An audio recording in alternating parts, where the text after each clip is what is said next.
नई उम्मीदें, नए सपने और एक नई शुरुआत, क्योंकि हर सुबह लेकर आती है अवसर पार। और हम आपके लिए लेकर आए हैं नया सवेरा, जहां आज खास तौर से बात करेंगे तमाम खबरों की जो दिन भर सुर्खियों में रहने वाली हैं। और खास तौर से बात होगी अमरनाथ यात्रा को लेकर भी, जिसकी आज शुरुआत होने जा रही है। मुकुल, धन्यवाद। और आपने जिस अमरनाथ यात्रा का जिक्र किया वो सनातन परंपरा से इस कदर जुड़ा हुआ है कि लोग बरसों प्रतीक्षा करते हैं इसकी कि बाबा अमरनाथ उन्हें बुलाएं। और ओमकार की अगर हम बात करें तो ओमकारम बिंदु संयुक्तम नित्यम ध्यायन्ति योगिनः कामदम मोक्षदम चैव ओमकाराय नमो नमः। ओमकार को हमारे यहाँ धर्म और अर्थ और मोक्ष तीनों के साथ जोड़ा जाता है, उसकी हम बात करेंगे। साथ ही साथ हम देखेंगे किस तरह से आगे बढ़ते हुए फीफा का जो फीवर है वो अब सिर चढ़ करके बोलने लगा है। शुरुआत करते हैं हेडलाइंस के साथ।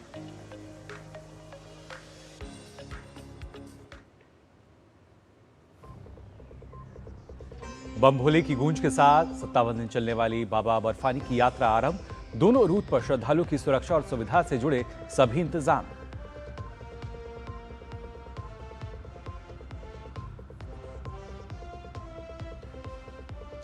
विपश्यना के लिए बेंगलुरु रवाना होने पर विपक्ष के निशाने पर पंजाब के सीएम। बीजेपी ने कहा ड्रग्स और माफिया राज के कारण बर्बाद हुआ पंजाब। केजरीवाल पर भी उठाए सवाल।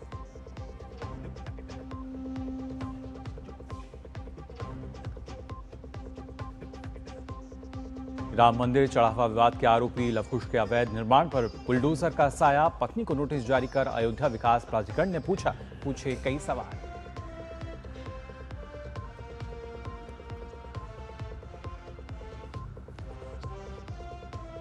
चुनाव आयोग ने तृणमूल के दोनों गुटों को लिखी चिट्ठी। 6 जुलाई शाम 5:30 बजे तक ममता और ऋतुव्रत बनर्जी से पार्टी पर अधिकृत दावे को लेकर के मांगा लिखित जवाब।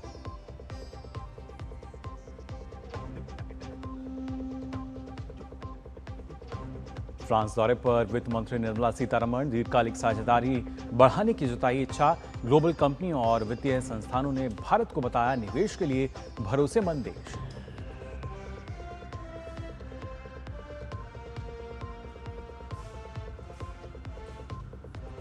और फीफा विश्व कप में लूका मॉड्रिच पर भारी पड़े रोनाल्डो। पुर्तगाल ने रोमांचक मैच में क्रोएशिया को 2-1 से दी मात। वहीं ऑस्ट्रिया को 3-0 से मात देकर स्पेन की भी राउंड ऑफ 16 में एंट्री। और आइए शुरुआत करते हैं। सबसे पहले बात अमरनाथ यात्रा को लेकर। बम भोले और बाबा बर्फानी के जयकारों के साथ श्रद्धालुओं का पहला जत्था श्री अमरनाथ की पवित्र गुफा की यात्रा के लिए रवाना हुआ। इसके साथ ही इस साल 57 दिन चलने वाली बाबा बर्फानी की यात्रा आरंभ हो गई है। जम्मू और कश्मीर के पहलगाम और बालटाल मार्गों से यात्रा पूरी होती है। पूरे देश से लाखों श्रद्धालु 57 दिनों की तीर्थ यात्रा के दौरान पवित्र अमरनाथ गुफा मंदिर का दर्शन करेंगे। श्रद्धालु लगभग 3888 मीटर की ऊंचाई पर स्थित पवित्र अमरनाथ गुफा में भगवान शिव का आशीर्वाद लेने और प्राकृतिक रूप से निर्मित बर्फ के शिवलिंग के दर्शन करने के लिए यहां जाते हैं। ये यात्रा 28 अगस्त को रक्षाबंधन के दिन समाप्त होगी।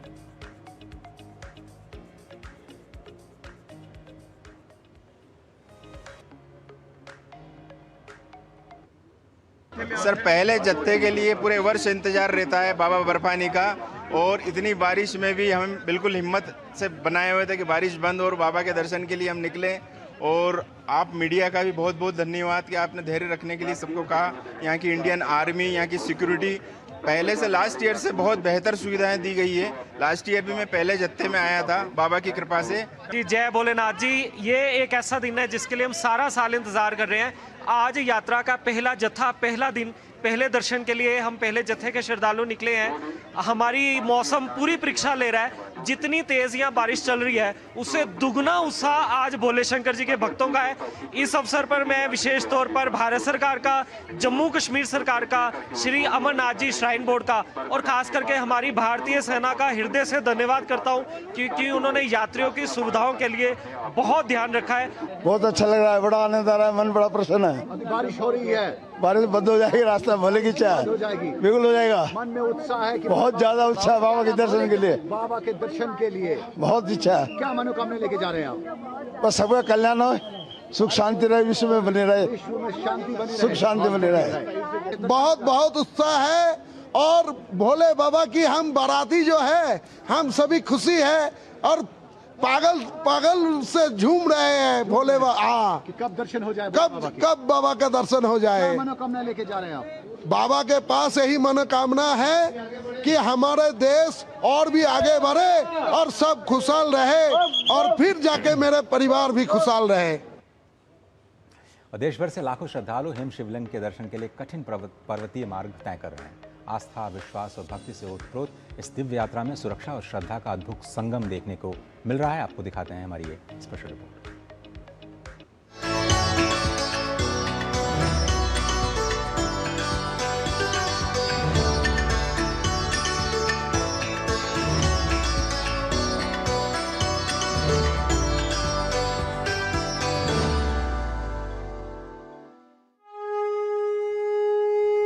अमरनाथ यात्रा हिंदू धर्म की सबसे पवित्र तीर्थ यात्राओं में से एक मानी जाती है।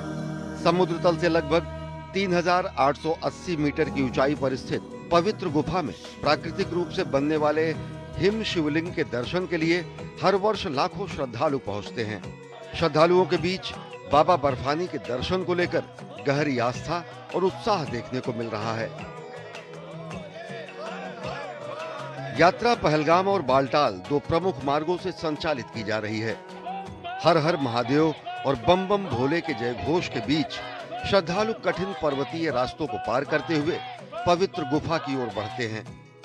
पूरी यात्रा के दौरान भक्ति और आध्यात्मिक ऊर्जा का अनूठा वातावरण बना हुआ है। श्रद्धालुओं की सुविधा के लिए यात्रा मार्ग पर चिकित्सा शिविर, विश्राम स्थल, भोजन, पेयजल और आपातकालीन सेवाओं की व्यवस्था की गई है।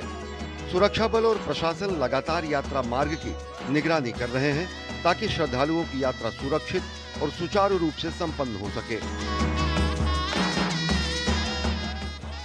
श्री अमरनाथ यात्रा केवल एक तीर्थ यात्रा नहीं, बल्कि अटूट आस्था, विश्वास और आध्यात्मिक चेतना का जीवंत उत्सव है। हर वर्ष लाखों श्रद्धालुओं को एक सूत्र में पिरोने वाली ये यात्रा भारत की समृद्ध धार्मिक परंपरा और सांस्कृतिक विरासत का प्रतीक है। Bureau report, DD news.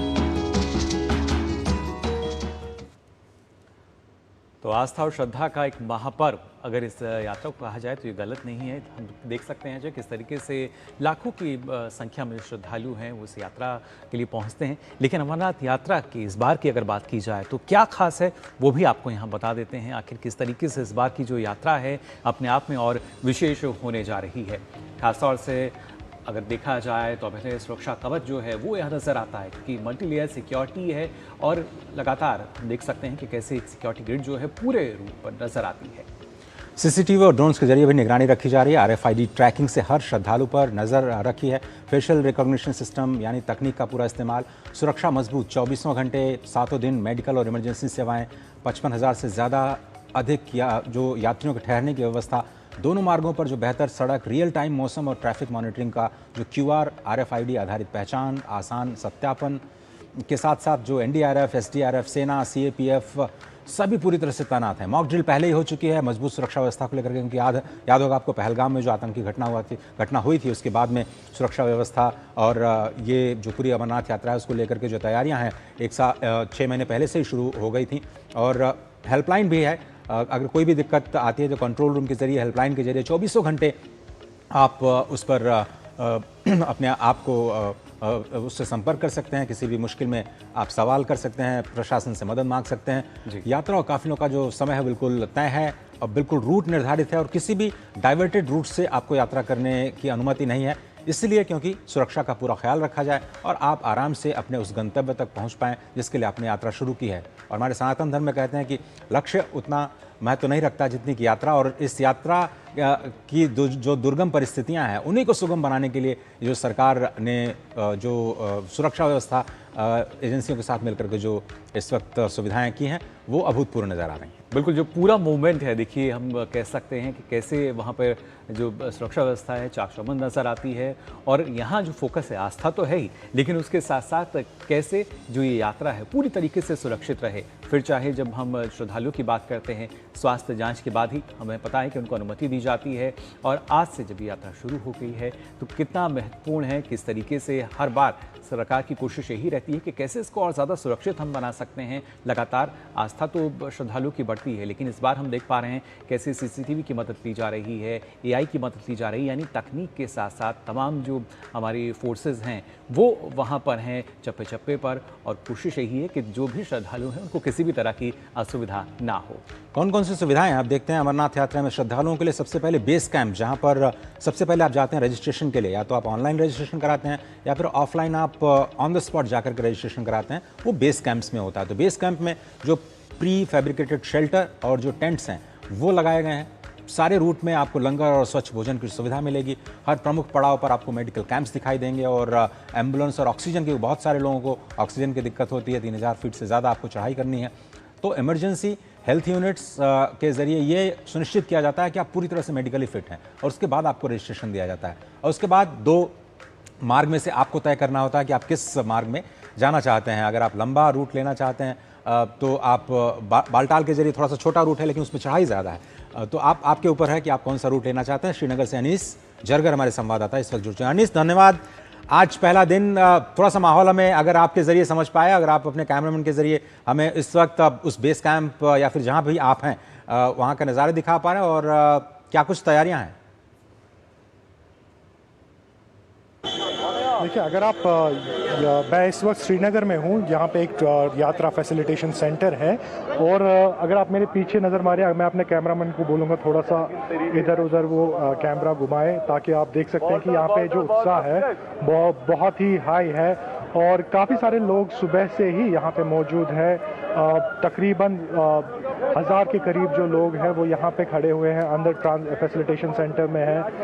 वो वेट कर रहे हैं कि कब वो यहाँ से निकले, और कुछ यहाँ पे जो लोग हैं वो बालतल की ओर मूव करने का प्लान कर रहे हैं।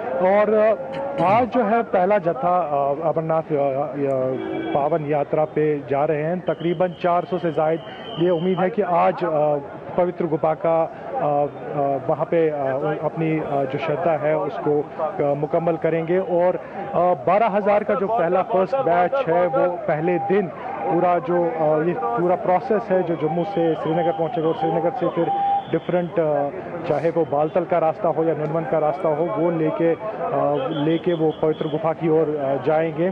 और जो ये जो यात्रा है ये सिर्फ यहाँ जो गुफा के जो भक्त हैं उनके लिए ही एक उत्सव नहीं, बल्कि यहाँ के लोगों के लिए भी एक उत्सव बनता है, ताकि यहाँ के जो लोग हैं उनको भी एक हॉस्पिटैलिटी अपनी दिखाने का इन यात्रियों के तय उनको मौका मिलता है कि वो भी इसका हिस्सा ले। और एक हिसाब से जो मुख्तलिफ बिरादरियाँ हैं वो इसमें शामिल हो जाती है, कहीं पे फैसिलिटेशन सेंटर्स पे, तो कहीं पे लंगर्स में, कहीं पे मेडिकल सेंटर्स में, और तो कहीं जो हाई ऑल्टीट्यूड पे रूट्स हैं वहाँ भी वो मदद करने के लिए तैयार रहते हैं। तो कहीं ना कहीं जो उत्साह है वो आज बहुत ही ज़्यादा है, क्योंकि आज पिछले साल के करीब जो रजिस्ट्रेशंस है वो काफ़ी ज़्यादा बढ़ गई है। अभी तक 3.5 लाख से ज़्यादा लोगों ने ऑलरेडी रजिस्टर किया है, और कुछ लोग जो विदाउट रजिस्ट्रेशन आते हैं, जो कि यहाँ जम्मू कश्मीर में भी रजिस्ट्रेशन करना चाहते हैं, उनकी तादाद भी समझी जा रही है कि वो बहुत ही ज़्यादा है। तो इस साल मेरे ख्याल में यहाँ के लोगों में भी उत्साह है, भक्तों में भी उत्साह है, और जो बिल्कुल अनीस, काफ़ी उत्साह जो है वो नज़र आ रहा है श्रद्धालुओं में। लेकिन इसके साथ साथ अगर बात की जाए, क्योंकि श्रद्धालु तो बता रहे थे कि लगातार जो बारिश की स्थिति है वो बनी हुई है, ऐसे में क्या मौसम विभाग ने किस तरह का कोई अलर्ट वहाँ पर जारी किया हुआ है? क्या स्थिति रहेगी जिससे यात्रा जो है वो निरंतर सुगमता के साथ जारी रह सके?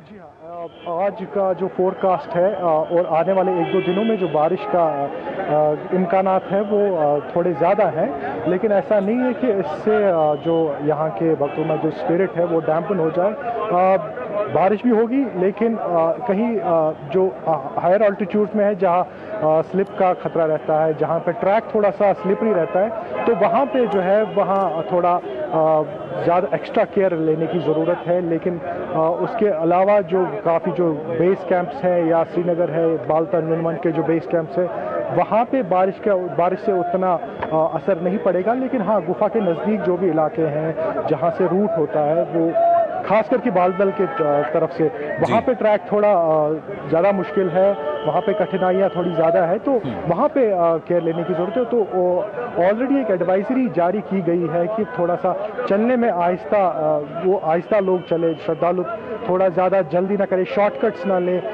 क्योंकि कई बार क्या होता है कि ट्रैक्स मल्टीपल जगहों पे क्या होता है कि कुछ शॉर्टकट भी लोग ले लेते हैं। तो अगर मौसम ठीक रहता है तो उन शॉर्टकट्स में उतनी ज़्यादा प्रॉब्लम नहीं रहती है, लेकिन बारिश के टाइम पे ये शॉर्टकट जो है वो थोड़े उससे ज़्यादा मुश्किलात बन सकती है। तो वो शॉर्टकट्स एडवाइज किए गए हैं कि वो ना लें इस तरह। अनीस, अगर हम आपसे समझना चाहें कि चूंकि आपने कहा 3-3.5 लाख से ज़्यादा रजिस्ट्रेशन हो चुके हैं, कितने बेस कैंप्स हैं और एक दिन में अगर जत्था निकलता है कितने लोग निकलते हैं? क्या 3-3.5 लाख लोगों को इन 57 दिनों में एकोमोडेट कर पाने में सरकार और प्रशासन और सुरक्षा कर्मी जो हैं वो सफल हो पाएंगे? और लगता है आपको उतनी व्यवस्थाएं हैं? जी हाँ, बिल्कुल। जितने भी अरेंजमेंट्स इस बार किए गए हैं वो इसी चीज़ को जहन में रखे गए हैं कि काफ़ी सारे लोग आने वाले हैं। जब 3.5 लाख तो एक शुरुआती नंबर है, ये नंबर काफ़ी ज़्यादा बढ़ सकता है, 4 लाख 5 लाख के करीब भी जा सकता है, उसको क्रॉस भी कर सकता है।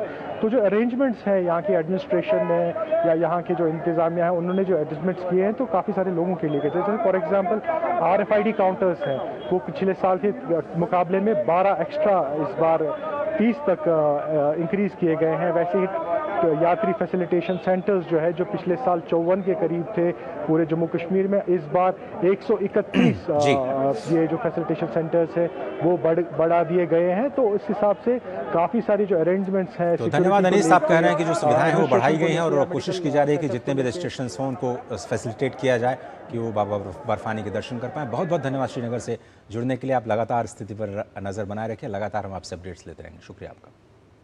अमरनाथ यात्रा की शुरुआत हो गई है, इसके साथ साथ खबरों में और भी बहुत कुछ आपको बताएंगे। पंजाब की राजनीति जो है कैसे एक बार फिर से वहां पर जो मुख्यमंत्री हैं उनकी मुश्किलें बढ़ती नजर आ रही हैं, लेकिन उससे पहले एक छोटे से ब्रेक के लिए जल्द आओ।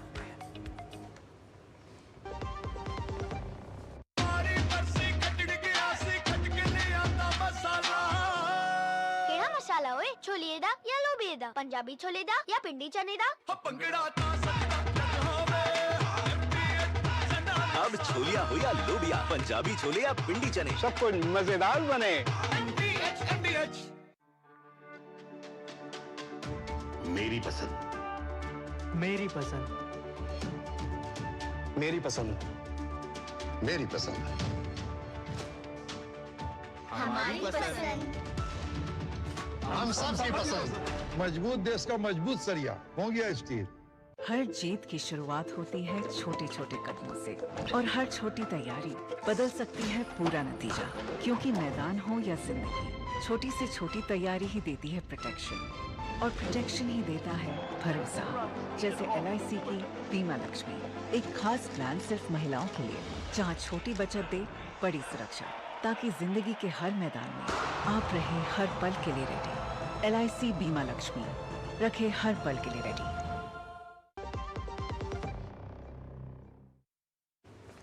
तो ब्रेक के बाद आप सभी का एक बार फिर स्वागत। आप देख रहे हैं नया सवेरा और आइए बात करते हैं पंजाब की, जहां पर राजनीति में एक बार फिर से उबाल आता हुआ नजर आ रहा है। सूत्रों की माने तो मुख्यमंत्री भगवंत मान पूछने के लिए बेंगलुरु गए हैं। आपको याद होगा कि दिल्ली के मुख्यमंत्री रहते हुए अरविंद केजरीवाल भी ऐसा कर चुके हैं और खुद को डिटॉक्स करने के लिए शायद आम आदमी पार्टी के नेताओं को इसकी ज़्यादा ज़रूरत जो है वो पड़ती हुई नजर आ रही है। बहरहाल बीजेपी ने इसे ऐसा मुद्दा बना लिया है कि सरकार को जवाब देना पड़ रहा है। इससे पहले भगवंत मान श्री अकाल तख्त साहिब द्वारा गुरुद्रोही घोषित किए जाने पर मुश्किलों में थे। अब बीजेपी ने कुछ सवाल उठाए हैं। राज्य के कई हिस्सों में बाढ़ जैसे हालात बने हुए हैं, नहरों में टूट फूट की घटनाएं सामने आ रही हैं, राज्य पर कर्ज लगातार बढ़ रहा है, सरकारी कर्मचारी परेशान है, प्रदर्शन कर रहे हैं और महिलाओं से किए गए वादे जो हैं वो सरकार अभी तक यहाँ पर पूरे नहीं कर पाई है। लेकिन ऐसे में मुख्यमंत्री की जो प्राथमिकताएं हैं उन पर अब सवाल उठते हुए नजर आ रहे हैं।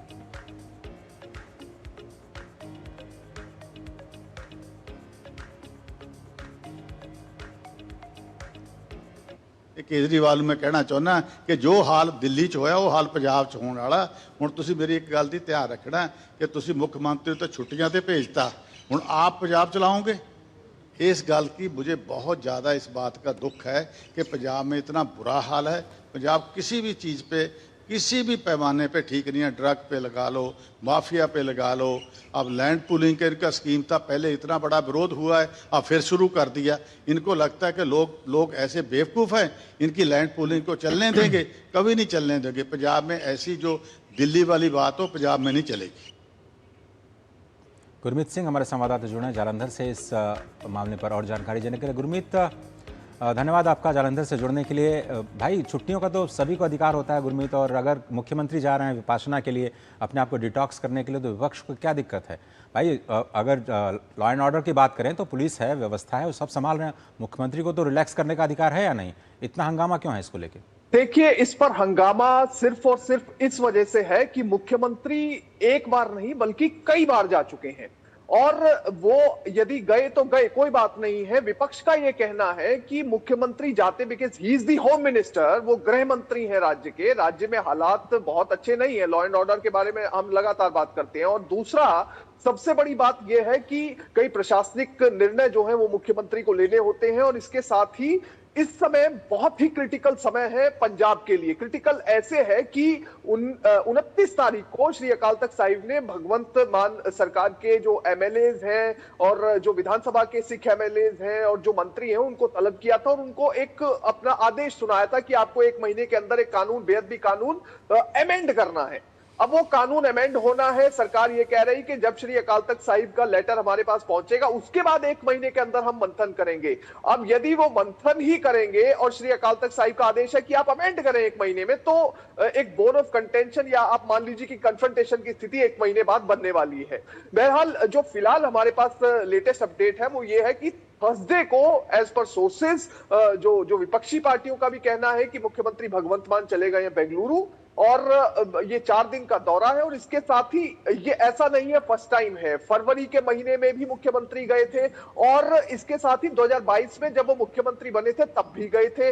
और ये तो सिर्फ और सिर्फ डिटॉक्स ट्रीटमेंट या विपासना, नेचुरोपैथी ट्रीटमेंट आप कह लीजिए, इसके साथ में मुख्यमंत्री कई बार अस्पताल में भर्ती हो चुके हैं। विपक्ष का ऐसा आरोप है। अब जब वो अस्पताल में भर्ती हुए हैं तो उनको लेकर ये भी कई तरह के सवाल खड़े किए जाते हैं कि मुख्यमंत्री के हेल्थ के बारे में एक बुलेटिन जारी किया जाना चाहिए। वो मुख्यमंत्री हैं, गृह मंत्री हैं, तो राज्य की जनता को पता होना चाहिए कि मुख्यमंत्री को आखिर समस्या क्या है। अब इसमें एक और इसमें डायमेंशन ये है कि विपक्ष लगातार बार बार आरोप ये लगाता रहा है मुख्यमंत्री के ऊपर कि मुख्यमंत्री जो है शराब पीने के आदी हैं, और उसी की वजह से उन्हें बार बार ट्रीटमेंट के लिए अस्पताल में भर्ती होना पड़ता है, क्योंकि उनके लीवर में जो है समस्या आ जाती है। हालांकि ना तो मुख्यमंत्री ने इस बात को कभी कंफर्म किया, ना मुख्यमंत्री के ऑफिस ने किया, ना सरकार ने किया।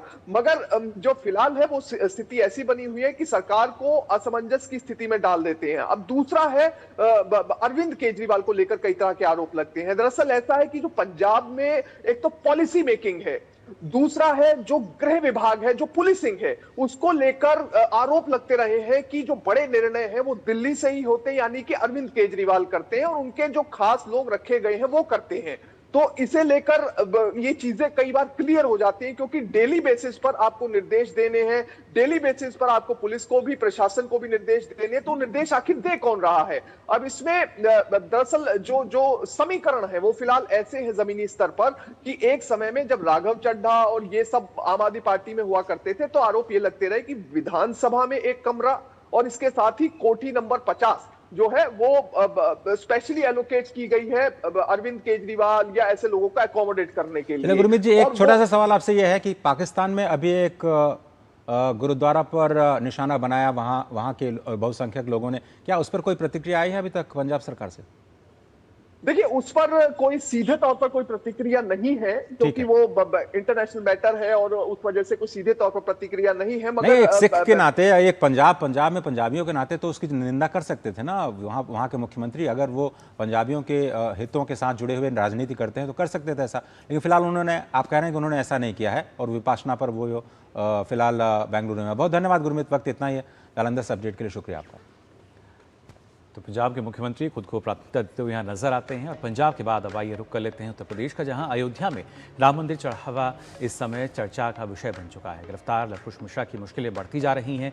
राम मंदिर में 17,000 की नौकरी करने वाले आरोपी लवकुश मिश्रा के निर्माणाधीन मकान पर जल्द कार्रवाई भी हो सकती है।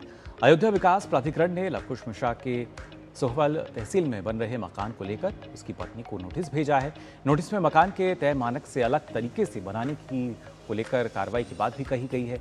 ये नोटिस उसके घर के निर्माण में अथॉरिटी के नियमों के अनदेखी और उल्लंघन करने पर भेजा गया है।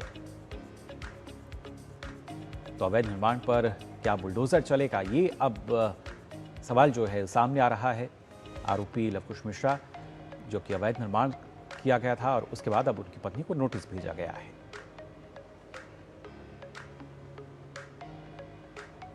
हमारे यहाँ जो कोई भी भवन बनता है उसकी निगरानी करते रहते हैं ना। हमारे यहाँ जेई प्रवर्तन होते हैं, वो सब देखते रहते हैं भी। होटल है, कोचिंग है, रेजिडेंशियल भी है, कमर्शियल बिल्डिंग है। तो उसी संदर्भ में एक नोटिस इशू हुआ है कल सुप्रिया मिश्रा, वाइफ ऑफ लवकुश मिश्रा का। नोटिस इशू हुआ है कि आपका निर्माण जो है वो हमारे जो प्राधिकरण का एक्ट है उसके विरुद्ध प्रतीत होता, तो कृपया अपना जवाब दाखिल करें। चलिए अब देखते हैं कि ये पूरा मामला है क्या और ये इस मामले में अब बुलडोजर कार्रवाई क्यों हो रही है। राम मंदिर का जो चढ़ावा है उसकी जांच लगभग तेज हो चुकी है। एसआईटी की जो समय सीमा है उसको भी बढ़ा दिया गया है और कार्रवाई इसलिए जारी है क्योंकि अब ये आरोप लग रहे हैं कि जो लोग भी इन्वॉल्व थे काउंटिंग में उस चढ़ावे के, उन्होंने धन का गमन किया है। लवकुश मिश्रा का घर अब जांच के दायरे में है। दरअसल उनका जो वेतन है वो तो केवल 17,000 रुपये है जो कि मंदिर से मिलता है। अब ये सवाल उठ रहे हैं कि ये घर कैसे बन रहा है, उसका खर्चा कहाँ से आ रहा है। 2 मंजिला मकान है, उसके धन की स्रोत क्या है, यानी जो सोर्स है उसका वो क्या है इनकम का, वो सवाल जवाब किया जा रहा है। सुप्रिया मिश्रा के नाम ज़मीन खरीदी गई है पिछले वर्ष और अब उस पर मकान बनाने की तैयारी है। इमारत का काम तय नियमों के मुताबिक नहीं हुआ है, ऐसा अयोध्या विकास प्राधिकरण का कहना है। उन्होंने कहा है कि आप जल्दी से जल्दी अपने जो पेपर्स हैं, कागजात हैं, वो प्रशासन के साथ साझा कीजिए कि आपने उन नियमों की अनदेखी नहीं की है जो कि ज़रूरी हैं किसी भी भवन निर्माण के लिए। क्या कोई नक्शा पास कराया गया है, वहाँ पर जो सुविधाएं होनी चाहिए घर में, क्या उसका पूरा ख्याल रखा गया है। और मंदिर के काम करने के दौरान अगर आपने ज़मीन खरीदी है तो शक इसलिए जाता है क्योंकि 17,000 रुपये मासिक आमदनी में, मासिक वेतन में आप ज़मीन और उसके बाद घर के निर्माण का जो खर्च है वो कैसे जुटाते हैं, क्योंकि 25 लाख रुपए की कीमत तो केवल लैंड की बताई जा रही है। विकास हमारे साथ इस वक्त लखनऊ से जुड़ चुके हैं। विकास, समझना चाहेंगे आपसे जिस तरीके से इस पूरे मामले में जो जांच है वो लगातार तेज होती नजर आ रही है और खासतौर से इस कार्रवाई की अगर बात हम करें, बुलडोजर कार्रवाई की अगर खासतौर से बात की जाए, क्या कुछ कहना है यहाँ पर अयोध्या विकास प्राधिकरण का? देखिए, अयोध्या विकास प्राधिकरण की तरफ से उन सभी लोगों को जो ये आरोपी हैं उनके मकान देखे जा रहे हैं कि वो नियमता बने हैं कि नहीं। इसमें सबसे पहले लवकुश मिश्रा की पत्नी के नाम जो जमीन खरीदी गई थी उसके लिए नोटिस दिया गया है। उनसे जवाब मांगा गया है कि आप जो बिना नक्शा पास कराए मकान का निर्माण करा रहे हैं, आखिर ये क्यों नहीं किया है। और इसके बाद अगर उनका जवाब से संतुष्ट नहीं होता है विकास प्राधिकरण तो इस पर बुलडोजर की कार्रवाई की जा सकती है। वहीं इस मामले में जुड़े अन्य अभियुक्तों के भी आवास खंगाले जा रहे हैं। और इसके साथ साथ अविनाश शुक्ला को अयोध्या पुलिस ने रिमांड पे 24 घंटे की लिया है। इस मामले में ये भी एक बड़ी खबर है। और इसके साथ साथ कल एसआईटी एक बार फिर से अयोध्या पहुंच गई है और अयोध्या पहुंचने के बाद राम मंदिर पहुंची और जहां पर उन्होंने ट्रस्ट के मेंबर से कई घंटों की पूछताछ की है। माना यह जा रहा है कि ट्रस्ट से जुड़े पिछले 5 साल के ऑडिट कागजों को एसआईटी देख रही है और इस मामले से जुड़े तमाम सारे लोग, चाहे वो अनिल मिश्रा हो, गोपाल राव हो, चंपत राव हो, इन सबसे कई दौर की बातचीत की है और ये बातचीत आज भी जारी रहेगी। तो वहीं अयोध्या पुलिस एक बार अविनाश शुक्ला जो है जिनको रिमांड पे लिया है, इनके पैतृक आवास प्रतापगढ़ पर भी पुलिस पहुंची है और वहां इनके माता पिता से भी बातचीत की गई है। अविनाश के पास से ही सबसे ज्यादा कैश बरामद हुआ था, 20 लाख से ज्यादा का कैश बरामद हुआ था, 1000 से ज्यादा के डॉलर भी मिले थे। तो ये तमाम सारी चीजें हैं। इसके साथ साथ जो अन्य लोग हैं, चाहे वो लवकुश मिश्रा हो, चाहे वो अनुकल्प मिश्रा हो, अनिल मिश्रा, से इनके संबंधों के बारे में अनिल मिश्रा से भी बातचीत की गई कि आखिर इनकी नियुक्ति कैसे की गई है। हालांकि जो लोग बता रहे हैं कि अभी ये ऑडिट विकास, लेकिन अब सवाल ये उठता है कि रिपोर्ट देनी है एसआईटी को, अपनी फाइनल रिपोर्ट देनी है। इस लिहाजे से अब एसआईटी भी तेजी के साथ अपनी पूछताछ कर रही है कि वो निष्कर्ष पे निकले।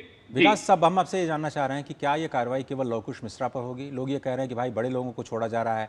कल आपने खबर दी थी कि जो बार एसोसिएशन अयोध्या का, वो अब इस बात का दबाव बना रहा है कि एफआईआर दर्ज की जाए चंपत राय, अनिल मिश्रा और गोपाल राव के खिलाफ में।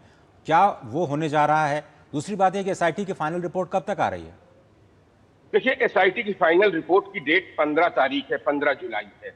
तो एसआईटी तमाम इस मामले से जुड़े जो भी संदिग्ध लोग हैं उन सबसे पूछताछ कर रही है। जो इसमें मामले से इन्वॉल्वमेंट जिनका रहता है, मंदिर प्रबंधन में जिन लोगों का काम था, जो चंदा आता था, जहां चढ़ावा होता था, जिन बॉक्सेस में रखा जाता था, उसके बाद जहां पर गणना होती थी और गणना के बाद इसको बैंक कैसे ले जाया जाता था, उन मामले में जितने लोग हैं उन सभी से पूछताछ की गई है। तो वहीं अयोध्या पुलिस भी पूछताछ कर रही है। चूंकि सबसे बड़ी बात है कि जो 8 अभियुक्त पकड़े गए हैं उनमें से 7 अभियुक्त के पास से कुछ ना कुछ कैश बरामद हुआ है और सबसे ज्यादा कैश जो बरामद हुआ था वो अविनाश शुक्ला के पास से हुआ था। उनके घर से हुआ था 20 लाख से ज्यादा। अन्य लोगों के पास से भी कैश बरामद हुआ, चाहे वो टिन्नू यादव हो, चाहे मनीष यादव हो, चाहे लवकुश मिश्रा हो, रमाशंकर मिश्रा हो, इन सभी लोगों के पास से कुछ ना कुछ चीजें बरामद हुई हैं। इस संदिग्ध से तभी इनको न्यायिक परीक्षा में भेजा गया है। वहीं अविनाश को अब 24 घंटे के लिए पुलिस रिमांड पे लिया गया है।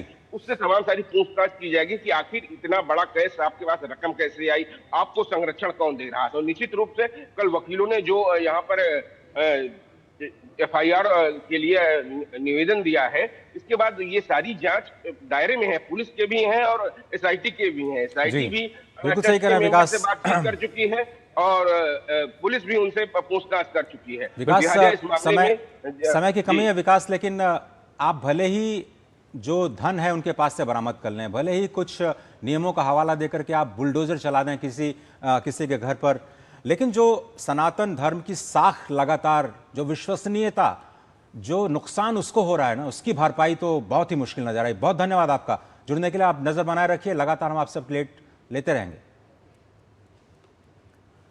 और आइए खबरों में अब आगे बढ़ते हैं। आपको बता दें, चुनाव आयोग ने तृणमूल कांग्रेस के भीतर चल रहे नेतृत्व संबंधित आंतरिक विवाद में ममता बनर्जी और ऋतुव्रत बनर्जी को नोटिस भेजा है और खासतौर से दोनों गुटों को सोमवार 6 जुलाई को शाम 5:30 बजे तक अपने जवाब दाखिल करने का निर्देश दिया है। चुनाव आयोग ने ये कदम पार्टी के भीतर गहराते मतभेद के बीच उठाया है। टीएमसी में आंतरिक विवाद में विधायक और बंगाल में विपक्ष के नेता ऋतुव्रत बनर्जी के नेतृत्व वाला जो गुट है वो पार्टी के चिन्ह और प्रशासन पर लगातार वैधता का दावा कर रहा है। कल टीएमसी के 10 विधायकों के एक प्रतिनिधिमंडल के साथ ऋतुव्रत ने चुनाव आयोग के साथ मुलाकात की थी। इससे पहले इस बागी गुट ने सभी जरूरी दस्तावेज चुनाव आयोग के पास जमा कर दिए थे। कल उन्होंने अपनी दलील निर्वाचन सदन में इलेक्शन कमीशन के सामने रखी और उसके बाद ये नोटिस जारी किया गया दोनों ही पक्षों को कि आप जवाब दीजिए कि आपका चुनाव चिन्ह और जो पार्टी के फंड है उस पर दावा क्यों है। ऋतुव्रत बनर्जी लगातार कहते रहे कि 80 में से 60 विधायक उनके पास हैं और अरूप चौधरी को नया अध्यक्ष बनाया गया, यहाँ तक कि ममता बनर्जी को भी अध्यक्ष पद से हटा दिया गया। बहुत ही इंटरेस्टिंग होता हुआ ये मामला आगे जाता हुआ दिख रहा है। एक छोटा सा ब्रेक लेते हैं, खबरें और भी आप देखते रहिए नया सवेरा।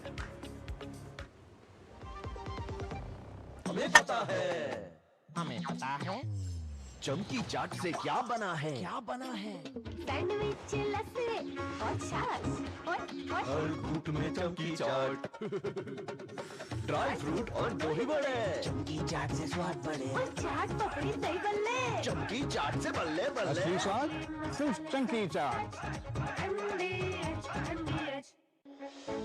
आज का मेरा प्रोजेक्ट है मेरा गांव, तो चलिए मैं अपना गांव दिखाती हूँ। जीवन चाचा के लिए उनका फोन ही बैंक है। ये है मोनू भैया, इनके लिए इनका फोन ही मंडी है।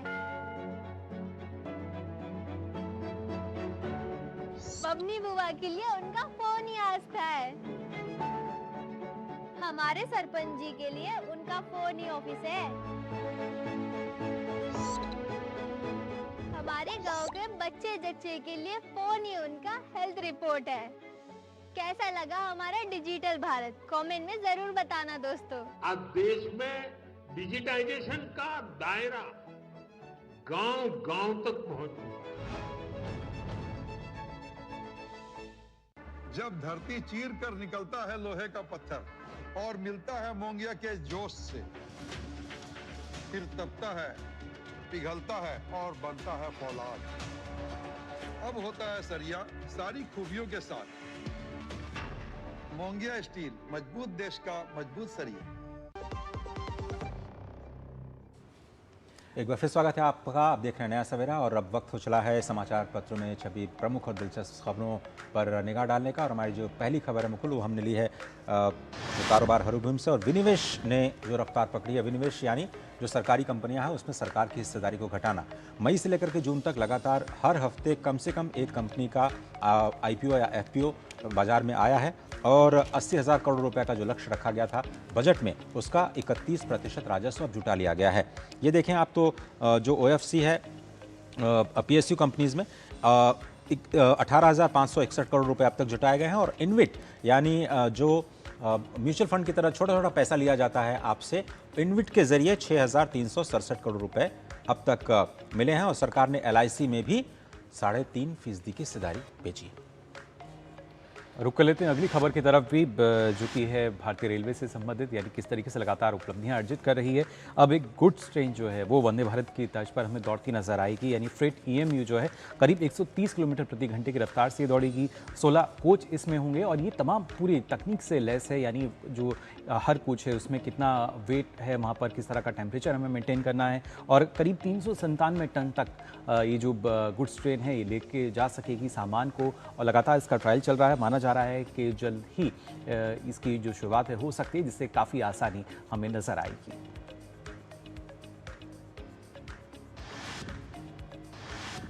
हमारी जो अगली खबर है वो भारत के स्टार्टअप की कहानी, और स्टार्टअप वो भी स्पेस सेक्टर में। जिस तरह से सरकार ने स्पेस सेक्टर को निजी क्षेत्र के लिए खोला, तो अब ये कहा जा सकता है कि बड़े बड़े जो खिलाड़ी हैं, दिग्गज खिलाड़ी उसमें आ रहे हैं। मैं इसलिए कह रहा हूँ क्योंकि पहली बार भारत इतिहास रचने जा रहा है।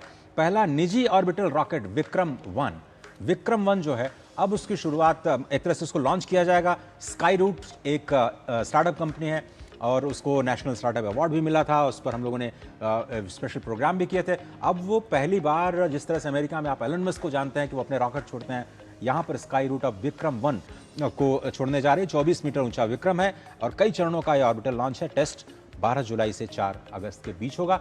तो भारत के जो स्पेस स्टार्टअप है वो अब दुनिया में अपनी धमक एक बार फिर से दर्ज कराने जा रहा है। बिल्कुल, लगातार यहाँ भी नई उपलब्धियां जो है हम अर्जित कर रहे हैं। बिल्कुल। और आइए आगे बढ़ते हैं, बात कर लेते हैं फीफा वर्ल्ड कप को लेकर।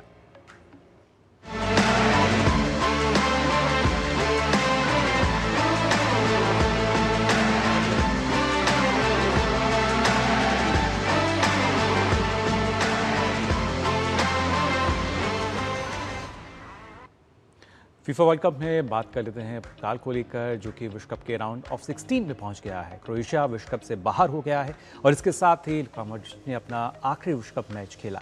आज बेहद रोमांचक मैच में पुर्तगाल ने क्रोएशिया को 2-1 से मात दी। क्रोएशिया ने पेरिसिच के गोल की मदद से 53वें मिनट की बढ़त बना ली थी। रोनाल्डो ने 68वें मिनट में पेनल्टी पर गोल किया। ये रोनाल्डो का विश्व कप के नॉकआउट मैच में पहला गोल रहा। वहीं गोंसालो रामोस ने इंजरी टाइम की टीम के लिए विजयी गोल किया। इस मैच में रोनाल्डो और लुका मॉड्रिच के बीच भी मुकाबला था, जिसमें रोनाल्डो ने बाजी मार दी। उधर स्पेन ने भी राउंड ऑफ 16 में अपनी जगह बना ली है। आज खेले गए राउंड ऑफ 32 के मुकाबले में स्पेन ने ऑस्ट्रिया को 3-0 से हरा दिया। स्पेन के लिए ओयारज़ाबाल ने 36वें और 79वें मिनट में गोल किए। वहीं पेड्रो पोरो ने 86वें मिनट में एक गोल दागा। स्पेन ने 2010 विश्व कप फाइनल्स के बाद पहली बार विश्व कप के किसी नॉकआउट मैच में जीत दर्ज की।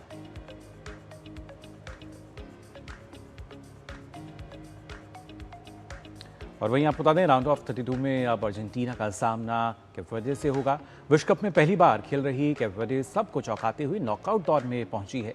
ये देखना अब रोचक होगा कि अपने शानदार प्रदर्शन के चलते इस विश्व कप के हीरो बनकर उभरे कैप वर्दे के गोलकीपर बोजना इस मैच में अर्जेंटीना के स्टार मेसी के खिलाफ कैसा प्रदर्शन करते हैं। मेसी अब तक इस विश्व कप में 6 गोल कर चुके हैं। कैप वर्दे ने अपने पहले मैच में स्पेन को गोल रहित ड्रॉ पर रोककर सबको चौंका दिया था। राउंड ऑफ 32 में आज देर रात ऑस्ट्रेलिया का सामना मिस्र के साथ होगा। ऑस्ट्रेलिया के पास लगातार दूसरे विश्व कप में राउंड ऑफ 16 में पहुंचने का मौका है। उनके पास पहली बार विश्व कप का नॉकआउट मैच जीतने का भी मौका है। मिस्र की टीम विश्व कप के इतिहास में अपना सर्वश्रेष्ठ खेल दिखा रही है, इसलिए यह मुकाबला और भी रोमांचक हो चला है। इसके साथ ही फीफा विश्व कप में राउंड ऑफ 32 में ही कोलंबिया का सामना घाना से होगा। ये मैच कैंसास सिटी स्टेडियम में खेला जाएगा। कोलंबिया की टीम शानदार लय में है और तकनीकी रूप से घाना से मजबूत मानी जा रही है। वहीं घाना की टीम मॉडर्न एरा में पहली बार फुटबॉल विश्व कप में ग्रुप स्टेज से आगे बढ़ी है।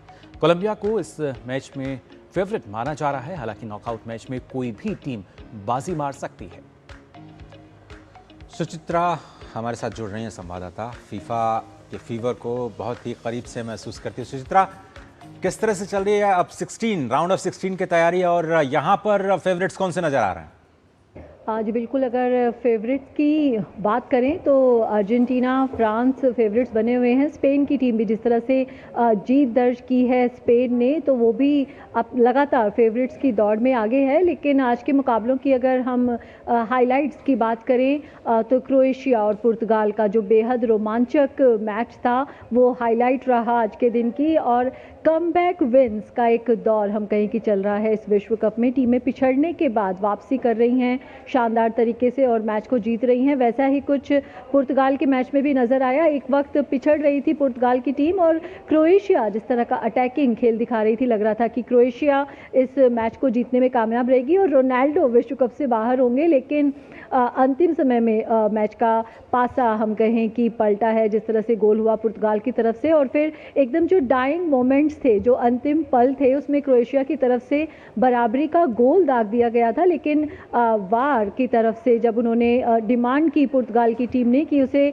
दोबारा निरीक्षण किया जाए तो उसे ऑफसाइड करार दिया गया। एक तरह से दिल टूट गया क्रोएशिया की टीम का, क्रोएशिया के फैंस का। और एक इस रोमांचक मैच को पुर्तगाल ने जीता। हालांकि अगर पूरे मैच को देखा जाए तो जो क्रोएशिया की टीम थी वो इस पूरे मैच में बेहतर टीम नजर आई। अटैकिंग खेल उन्होंने दिखाया और जो पुर्तगाल की टीम थी वो संघर्ष करती नजर आ रही थी। लेकिन फुटबॉल के खेल में यही अक्सर देखने को मिलता है कि हार जीत कुछ ही पलों में तय हो जाती है और वैसा ही कुछ हुआ आज इस पुर्तगाल और क्रोएशिया के मैच में। चले तो रोनाल्डो के जो प्रशंसक हैं उनको तो कम से कम अभी उनकी उम्मीद बाकी है कि उनके खिलाड़ी या उनके जो सुपरस्टार हैं कुछ कमाल दिखाएं। बहुत धन्यवाद सुचरिता, वक्त इतना ही है फिलहाल, शुक्रिया।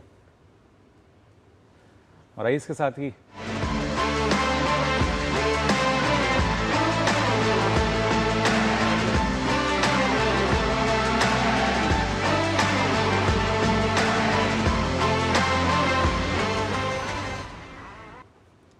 और आइए आगे बढ़ते हैं खबरों में। आपको बता दें, वित्त मंत्री निर्मला सीतारमण की फ्रांस यात्रा के दौरान भारत को निवेश और आर्थिक सहयोग के क्षेत्र में कई सकारात्मक संकेत मिले हैं। पेरिस में वैश्विक कंपनियों और वित्तीय संस्थानों ने भारत को विश्व का भरोसेमंद निवेश के लिए देश बताते हुए दीर्घकालिक साझेदारी बढ़ाने की इच्छा जताई है। BNP पैरिबास के डेप्यूटी CEO ने भारत की डिजिटल पब्लिक इंफ्रास्ट्रक्चर की सराहना करते हुए कहा कि वैश्विक निवेशकों का भारत पर भरोसा लगातार बढ़ रहा है। तो दूसरी ओर फ्लाइंग व्हेल्स के जो CEO हैं उन्होंने भारत को अपने मैन्युफैक्चरिंग और संचालन का प्रमुख केंद्र बनाने की इच्छा व्यक्त की है। उन्होंने डिजिटल अर्थव्यवस्था, हरित ऊर्जा, स्वास्थ्य, सेमीकंडक्टर, ग्रीन हाइड्रोजन और बुनियादी ढांचे में निवेश की व्यापक संभावनाओं को रेखांकित किया। अमुंडी और एयर लिक्विडे जैसी प्रमुख फ्रांसीसी कंपनियों ने भी भारत में निवेश बढ़ाने, अपने कारोबार का विस्तार करने और भारत को वैश्विक संचालन का महत्वपूर्ण केंद्र बनाने में रुचि दिखाई।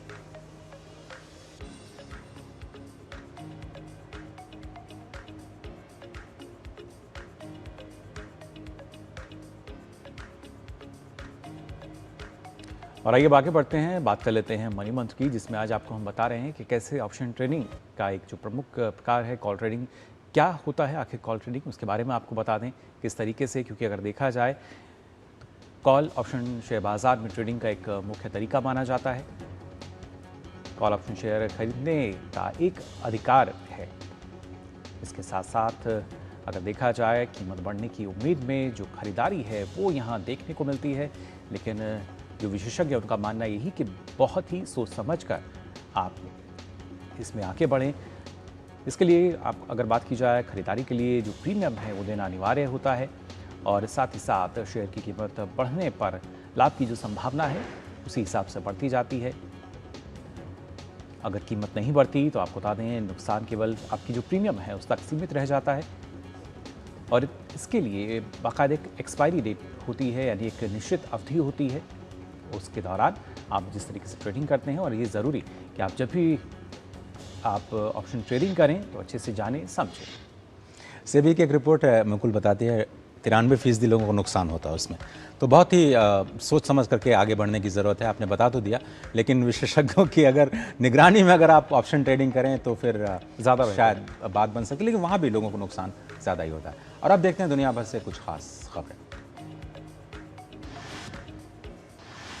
ईरान के सर्वोच्च नेता अयतुल्लाह अली खamenei के अंतिम संस्कार के चलते अमेरिका और ईरान के बीच चल रही शांति वार्ता फिलहाल रोक दी गई है। इस बीच राष्ट्रपति डोनाल्ड ट्रंप ने दावा किया कि ईरान की बातचीत लगभग सभी शर्तें मान ली गई थी। हालांकि अब तक इस पर कोई आधिकारिक पुष्टि नहीं आई है। दूसरी ओर तेहरान ने अमेरिका और अन्य देशों को चेतावनी दी कि वो हॉर्मुज़ स्ट्रेट के बारे में किसी भी तरह का हस्तक्षेप न करें।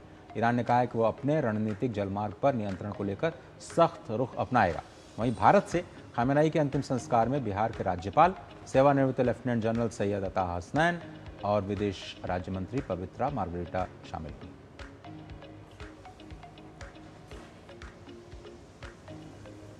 और बढ़ते हैं आगे, आपको बता दें आकाशवाणी के गौरवशाली 90 वर्षों की यात्रा के उपलक्ष्य में आकाशवाणी के रंग भवन में संगीत विभूतियों की फोटो गैलरी का लोकार्पण किया गया। इस अवसर पर विश्वविख्यात बांसुरी वादक पद्म विभूषण पंडित हरिप्रसाद चौरसिया मुख्य अतिथि के रूप में उपस्थित रहे। अमूल्य स्वरों की विरासत को नमन करने के लिए आकाशवाणी दिल्ली में संगीतमय कार्यक्रम का आयोजन किया गया। स्वर प्रेरणा वेदिका।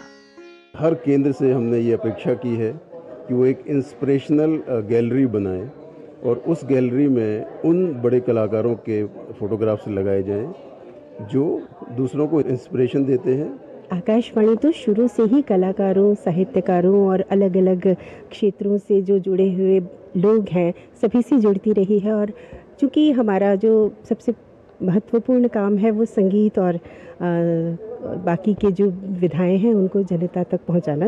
इस समारोह में संगीत, संस्कृति और परंपरा का सुंदर संगम देखने को मिला। आज का ये आयोजन भारतीय संगीत के महान कलाकारों के प्रति कृतज्ञता प्रकट करने के प्रयास का पहला चरण है, जिन्होंने आकाशवाणी को सांस्कृतिक संस्था के रूप में पहचान बनाने में विशेष योगदान दिया है। इस गरिमा में आयोजन के मुख्य अतिथि थे विश्वविख्यात बांसुरी वादक पद्म विभूषण पंडित हरिप्रसाद चौरसिया। संगीत तो श्रोतागण है, ये सब मिलजुल के आकाशवाणी ने इतना काम किया है कि हमारी कला को दुनिया तक पहुंचाया है। हमारे संगीत को सारी दुनिया में सब खाया है और भगवान करे ये प्रथा जो है तो चलती रहे और हमारे कला को दुनिया के लोग पूजा करते रहे। इस कार्यक्रम का एक विशेष आकर्षण रहा सुप्रसिद्ध बांसुरी वादक और पंडित हरिप्रसाद चौरसिया के प्रतिष्ठित शिष्य पंडित रूपक कुलकर्णी का मनमोहक वादन।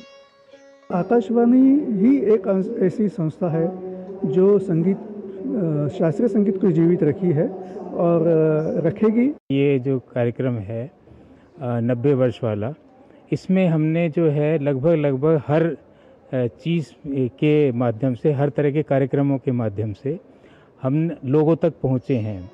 आकाशवाणी ने पिछले 9 दशकों में न केवल संगीत और साहित्य को जन जन तक पहुंचाया है, बल्कि देश की सांस्कृतिक पहचान को भी सशक्त बनाने का महत्वपूर्ण कार्य किया है।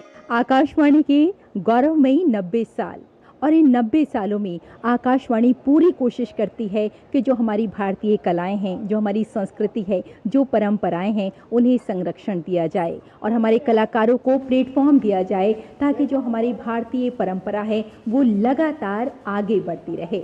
और आज का जो कार्यक्रम है इसी उपलक्ष्य में आयोजित किया गया है। मैं रेशमा, कैमरामैन गौरव के साथ। और नया शहर में बात कर लेते हैं मौसम की। आपको दिखाते हैं कि आपके शहर में किस तरह का मौसम रहने वाला है।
तो जाना आपने कैसा रहेगा आपके शहर में मौसम और तापमान का हाल, और इसी के साथ ही अपना ऐसा वक्त हो चला है आपसे विदा लेने का।